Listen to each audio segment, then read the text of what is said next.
suscríbete al canal y comenta desde qué lugar estás viendo el video. Aquí, en nuestra comunidad de relatos de traición, solemos verlo todo, pero la historia de Doña Lucía, la llamaremos así para proteger su identidad, por supuesto, es de esas que te dan un escalofrío en la espalda, ¿saben? No se trata solo de un yerno abusivo, se trata de lo rápido que la confianza de años puede desmoronarse en un solo día, y cómo una madre puede ser más estratégica que cualquier maleante de película. Lucía tenía un corazón enorme y en una de esas cedió la casa que ya casi no usaba, esa finca a las afueras de la ciudad, para que su hija y su yerno vivieran allí. Fue un gesto de amor puro, de quien solo quería ver a su retoño y a su compañero bien instalados, comenzando su vida de casados sin la presión del alquiler. ¿Quién iba a imaginar que ese acto de bondad sería el punto de partida de un infierno que se desarrollaría de forma tan absurda y cruel en pocas horas? Todavía se pregunta, hoy, ¿cómo pudo ser tan ciega? El día comenzó normal, un sábado soleado, y Lucía decidió hacer una visita sorpresa a la finca, llevando unos dulces que tanto le gustaban a su hija. Ni siquiera avisó, porque la intención era precisamente dar una sorpresa sin pretensiones. La casa parecía extrañamente silenciosa cuando llegó. La puerta principal estaba abierta, lo cual ya era raro, pero lo peor vino cuando escuchó un ruido proveniente del garaje, una especie de golpe sordo y repetitivo, que sonaba como un llanto contenido y sofocado. El corazón le dio un vuelco, una sensación horrible de que algo gravísimo estaba ocurriendo allí, en esa propiedad que, en el fondo, era suya, pero donde había dejado que otra persona dictara las reglas. Fue cuando avanzó hasta el cuarto de cemento, y la imagen que vio hizo que el suelo desapareciera bajo sus pies, quitándole todo el aire de los pulmones. Lucía vio a su hija, Camila, allí, acurrucada y visiblemente conmocionada, sentada en el suelo frío, con el brazo lastimado, y lo peor, la puerta del garaje estaba cerrada por fuera con un candado grueso, de esos que su yerno, Marcelo, usaba para asegurar su bicicleta a la pared. La llave, por supuesto, no estaba en la cerradura, lo que solo confirmaba lo obvio. Había sido encerrada allí, como un objeto, o peor, como un animal que necesitaba ser contenido para no causar problemas. Ese llanto ahogado que había escuchado era real, era la desesperación de su hija tratando de liberarse de un cautiverio, bizarro montado en la propia casa que su madre, en su estúpida bondad, les había cedido. La primera reacción de Lucía no fue gritar, ni llorar. Fue una explosión silenciosa de furia mezclada con la más pura incredulidad, porque aquello no parecía la vida real. Parecía una escena montada de película de terror barata, solo que el terror era palpable, y estaba sucediendo allí, en su propio terreno. Sabía que necesitaba mantener la calma por su hija, que estaba en estado de shock, pero las ganas eran de derribar la puerta con sus propias manos, aunque le costara todos los huesos de su cuerpo. Se acercó a la puerta de metal, apoyó la mano en ella y logró murmurar el nombre de su hija, quien la escuchó y soltó un gemido de alivio mezclado con más llanto. Mientras Lucía intentaba desesperadamente tranquilizar a Camila a través de la puerta cerrada, diciéndole que todo estaba bien y que ella la sacaría de allí, Marcelo, el yerno, apareció viniendo del lateral de la casa, silbando, como si viniera de un paseo agradable, con esa sonrisita cínica que a Lucía nunca le había gustado, pero siempre pasaba por alto por la felicidad de su hija. La sangre de Lucía, que antes se había congelado de miedo, ahora hirvió en un segundo, y el foco de su dolor se transformó en una rabia incandescente. No esperó a que él dijera nada. Se giró hacia él, los ojos llorosos ya no de tristeza, sino de odio puro, exigiéndole la llave y preguntándole qué diablos pensaba que estaba haciendo con su hija. Marcelo, sin perder la compostura, ni siquiera dejó de silbar por un momento. Simplemente sacó la llave del bolsillo del pantalón, balanceándola en el dedo de forma teatral, y miró a su suegra de arriba abajo con el más puro desdén que un ser humano puede demostrar. No sentía vergüenza, no sentía miedo, se sentía con derecho a hacer aquello. Y esa certeza suya fue lo que más la devastó, más incluso que ver a su hija encerrada. Marcelo no solo se negó a darle la llave, sino que se dedicó a humillar a su suegra allí mismo, en medio del patio, como si ella fuera una intrusa que invadió una propiedad que era suya. Le echó en cara todas las inseguridades, llamándola vieja metiche, y diciendo que allí, en esa casa, él era quien mandaba, y que Camila, su esposa, necesitaba aprender quién era el hombre de la casa, y que él tenía derecho a darle un tiempo para que pensara, encerrada en el garaje. Lucía sintió una mezcla de náuseas y furia tan intensa que apenas podía respirar. Era la completa destrucción de la imagen de yerno dedicado que él siempre intentó venderle, revelándose como un monstruo sádico y controlador. Todo eso en pocos minutos de confrontación. Ella recuerda que, en ese momento, lo único que importaba era rescatar a su hija, pero la manera burlona y confiada con que él la miraba, riéndose de su cara de desesperación, hizo que una llave girara en la mente de Lucía, una llave que conectaba el dolor con la más fría determinación. Tenía que actuar, pero no podía. Darle la satisfacción de verla suplicar, o de verla reaccionar con histeria, como él esperaba que ella hiciera. Lucía dio un paso hacia atrás, no en señal de derrota, sino en una pausa táctica que él interpretó como sumisión. Vio la sonrisa victoriosa de él ensancharse al percibir que su suegra estaba retrocediendo, y eso fue la chispa final. No tenía idea del tipo de persona con quien se estaba metiendo, porque Lucía no era solo una vieja metiche, era una mujer que había construido ese patrimonio con años de trabajo duro después de enviudar, y no tenía miedo de usar todas las herramientas legales que poseía para proteger lo que era suyo, y principalmente a quien era suya. Sabía que gritar allí solo haría que él se sintiera más poderoso, así que, con la voz sorprendentemente controlada y baja, que era lo opuesto a lo que él esperaba, Lucía solo dijo que volvería. Él se rió de nuevo, fuerte y de forma irrespetuosa, diciéndole que fuera a llorarles a sus amigas y que se olvidara de que esa casa alguna vez había sido suya. Lucía salió de la finca ese sábado, pero no fue a casa a llorar, como pensó Marcelo. Condujo de vuelta a la ciudad con la mente funcionando a una velocidad aterradora, una máquina de calcular enfocada solo en la venganza y el rescate.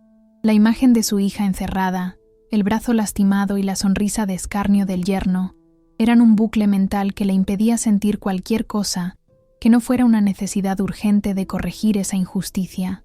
Ella no era una mujer de arrebatos, era una mujer de planificación, y esa fue su suerte y la desgracia de él. Lucía no necesitó parar en casa. Condujo directamente a la oficina de su antiguo abogado de familia, el doctor Renato, que era casi un amigo y que se encargaba de sus asuntos desde que su marido había fallecido hacía años. El reloj marcaba cerca de las 3 de la tarde, y ella sabía que, por ser sábado, él probablemente estaría en casa, pero no podía esperar hasta el lunes, porque su hija todavía estaba en ese infierno de cemento. Cuando tocó el timbre de la casa del doctor Renato, él la atendió sorprendido, vistiendo ropa informal, pero le bastó mirar la expresión de ella, esa mezcla de furia controlada y lágrimas secas en el rostro, para entender que no se trataba de una conversación de vecinos, sino de una emergencia de vida o muerte. Lucía no perdió tiempo en saludos. Entró en su sala y le lanzó toda la verdad sobre la mesa, en frases cortas y directas. La casa, el préstamo, el candado en el garaje, la humillación del yerno. Mientras hablaba, su voz no temblaba de miedo, temblaba de un odio frío y justificado, un odio que ni siquiera sabía que era capaz de sentir. Entonces le dijo al doctor Renato exactamente lo que necesitaba, lo único que podía deshacer la crueldad de Marcelo, e hizo una pausa dramática. Él la miró, confuso, y le preguntó si quería llamar a la policía, pero Lucía negó con la cabeza. No se trataba de cárcel, se trataba de humillación y despojo. Lucía le dijo al abogado, con la voz embargada pero firme: «Renato, no le di la casa, solo permití el usufructo. ¿Recuerdas ese papel que me hiciste firmar? Ese contrato de comodato que me pareció una tontería en ese momento? Ese contrato, hecho años atrás por insistencia del abogado, establecía que ella prestaba el inmueble por tiempo indeterminado a su hija y yerno, pero garantizaba que la propiedad legal seguía siendo de ella, de Lucía, con la cláusula de que podía solicitar la desocupación, inmediata en cualquier momento y por cualquier motivo. En ese momento, Ella lo había considerado un exceso, pero el doctor Renato había insistido, diciendo que prevenir es mejor que procesar, y ahora Lucía vio que esa precaución, ese pedazo de papel formal que había olvidado en el fondo de un cajón, era el arma que necesitaba para explotar el castillo de arrogancia de Marcelo. El abogado entendió al instante lo que estaba en juego, la profundidad de la traición y la urgencia de la situación. Corrió a su oficina, encendiendo las luces, y comenzó a revisar los archivos, sabiendo que tenía que actuar en ese momento. El doctor Renato logró localizar una copia del contrato de comodato, ese documento frío y técnico, que valía más que 1000 gritos y bofetadas. En cuestión de minutos, estaba llamando a un oficial de justicia de guardia. Sí, un oficial, porque lo que Lucía quería era una notificación oficial de desalojo, un documento legal para ser entregado en la mano de Marcelo, mientras su hija todavía estaba encerrada en el garaje. Lucía estaba allí, a su lado, observando cada paso, y sentía cómo la ansiedad se transformaba en una calma terrible. Era como si el dolor estuviera siendo drenado y reemplazado por una energía enfocada e implacable. Ella tenía el poder, el dinero y el papel, y Marcelo creía que ella era solo una vieja metiche. Esa diferencia de información, ese vacío en el conocimiento del yerno, era lo más poderoso que Lucía tenía en sus manos, y no podía esperar a ver su cara cuando su autoridad fuera confrontada por una autoridad legal. El doctor Renato, consciente de la urgencia y el riesgo de que la hija de Lucía estuviera encerrada, hizo lo que se podría llamar un milagro legal de sábado por la tarde. Consiguió la orden de desalojo urgente, basada en la amenaza y el encierro de la hija, y el oficial de justicia acordó encontrarse con ellos en la comisaría más cercana a la finca. Lucía y el abogado se dirigieron allí en su coche, en un silencio pesado y tenso, donde lo único que importaba era el tiempo. Mientras conducía, Lucía cogió el móvil para llamar a la casa, pero se detuvo. No quería que Marcelo supiera que estaba volviendo, o que venía con refuerzos oficiales. Necesitaba ser pillado por sorpresa, en la cima de su arrogancia, sintiéndose todavía el dueño del lugar y riéndose de ella. Esa era la única forma de que la venganza fuera completa. No era solo sacarlo, era desmantelar su soberbia en el acto. El trío, Lucía, el doctor Renato y el oficial de justicia, un hombre alto y serio con un chaleco oficial, llegó a la finca alrededor de las 5:30 de la tarde. La luz del sol ya era más tenue, creando sombras largas y amenazantes.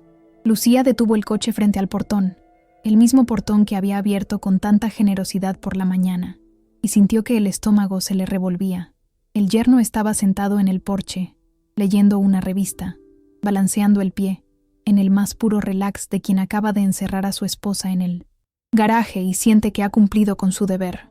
Apenas levantó la cabeza cuando escuchó el coche detenerse, pero al ver a Lucía salir, puso los ojos en blanco con impaciencia, pensando que había vuelto a suplicar o a montar una escena histérica. Ni siquiera notó, al principio, al oficial de justicia y al doctor Renato, que venían justo detrás de ella, portando carpetas. Marcelo no se molestó en levantarse, solo gesticuló con la mano, con desinterés, como si estuviera espantando un mosquito. Dijo algo, como que no tenía nada más que hablar con ella, y que volviera el lunes, quizás, si él estaba de buen humor. Fue en ese instante que el oficial de justicia dio un paso adelante, con la carpeta en la mano, y su presencia, uniformada, finalmente rompió la burbuja de superioridad del yerno. Lucía vio la sonrisa de burla de Marcelo desaparecer de su rostro en una fracción de segundo, reemplazada por confusión, y rápidamente, por un miedo helado.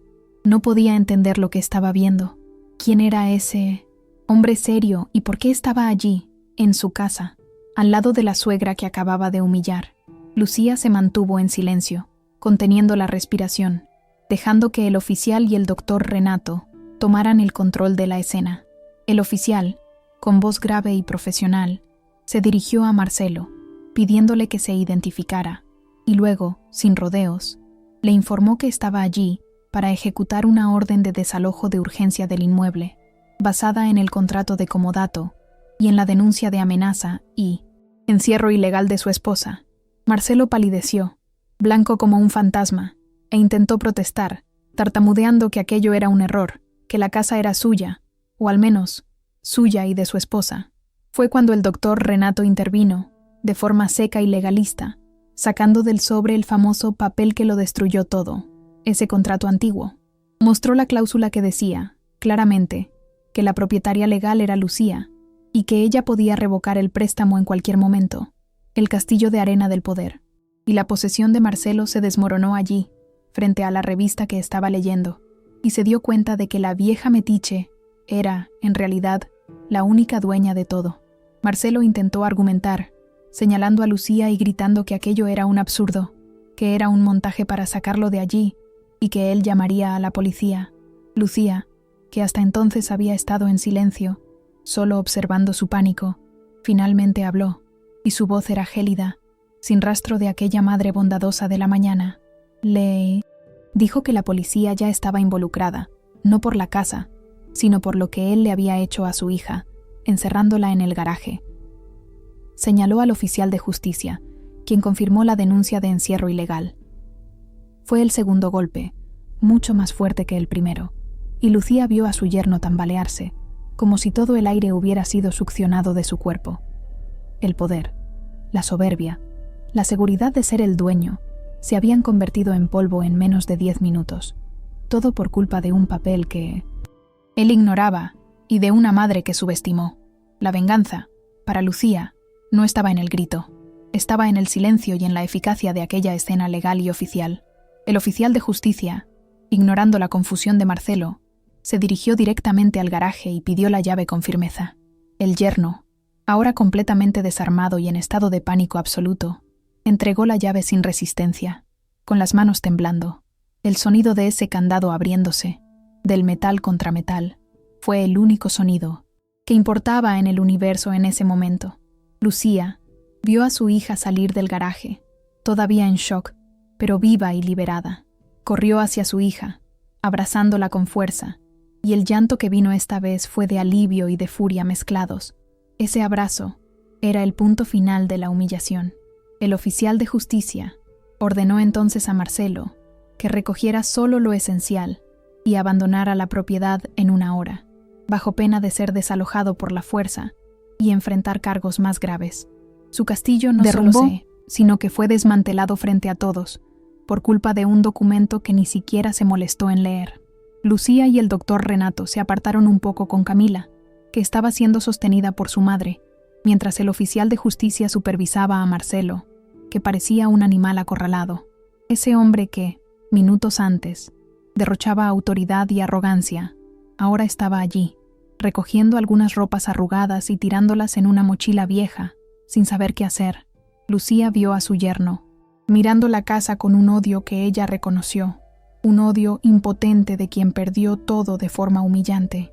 Intentó, desde lejos, dirigirle la palabra a Camila, pero Lucía se interpuso frente a su hija, protegiéndola con su cuerpo, y su mirada era tan dura e inquebrantable que él desvió la vista inmediatamente.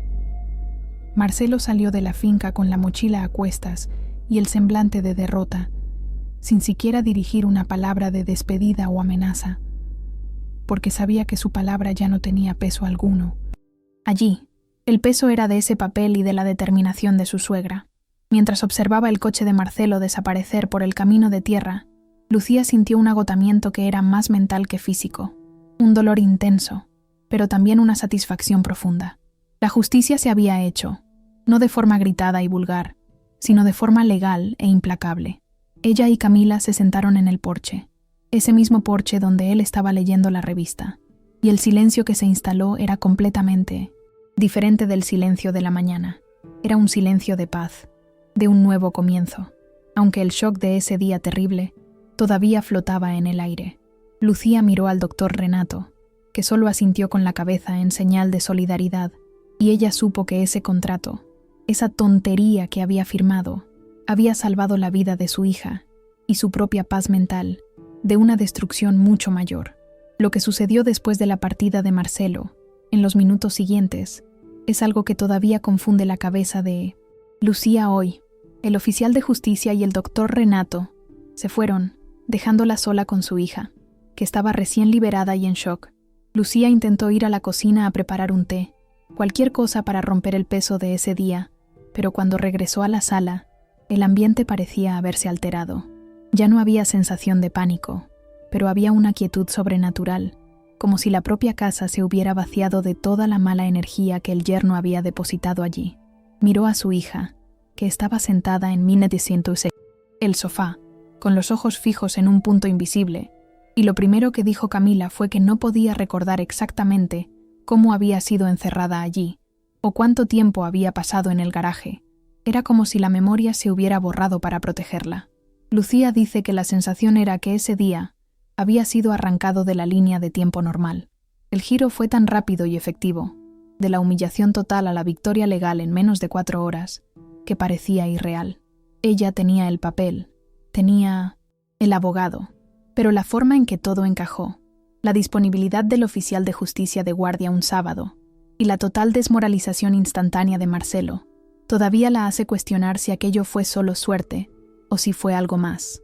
El dolor de ver a su hija herida, la furia de la humillación, todo se disolvió en un final de tarde extrañamente tranquilo y abrupto. Ese día, que comenzó con un dulce y terminó con una orden de desalojo, es el retrato de la destrucción de su confianza, y Lucía no puede explicar cómo o por qué todo sucedió y luego se detuvo, simplemente, como una película que se corta en el momento exacto en que el villano sale de escena.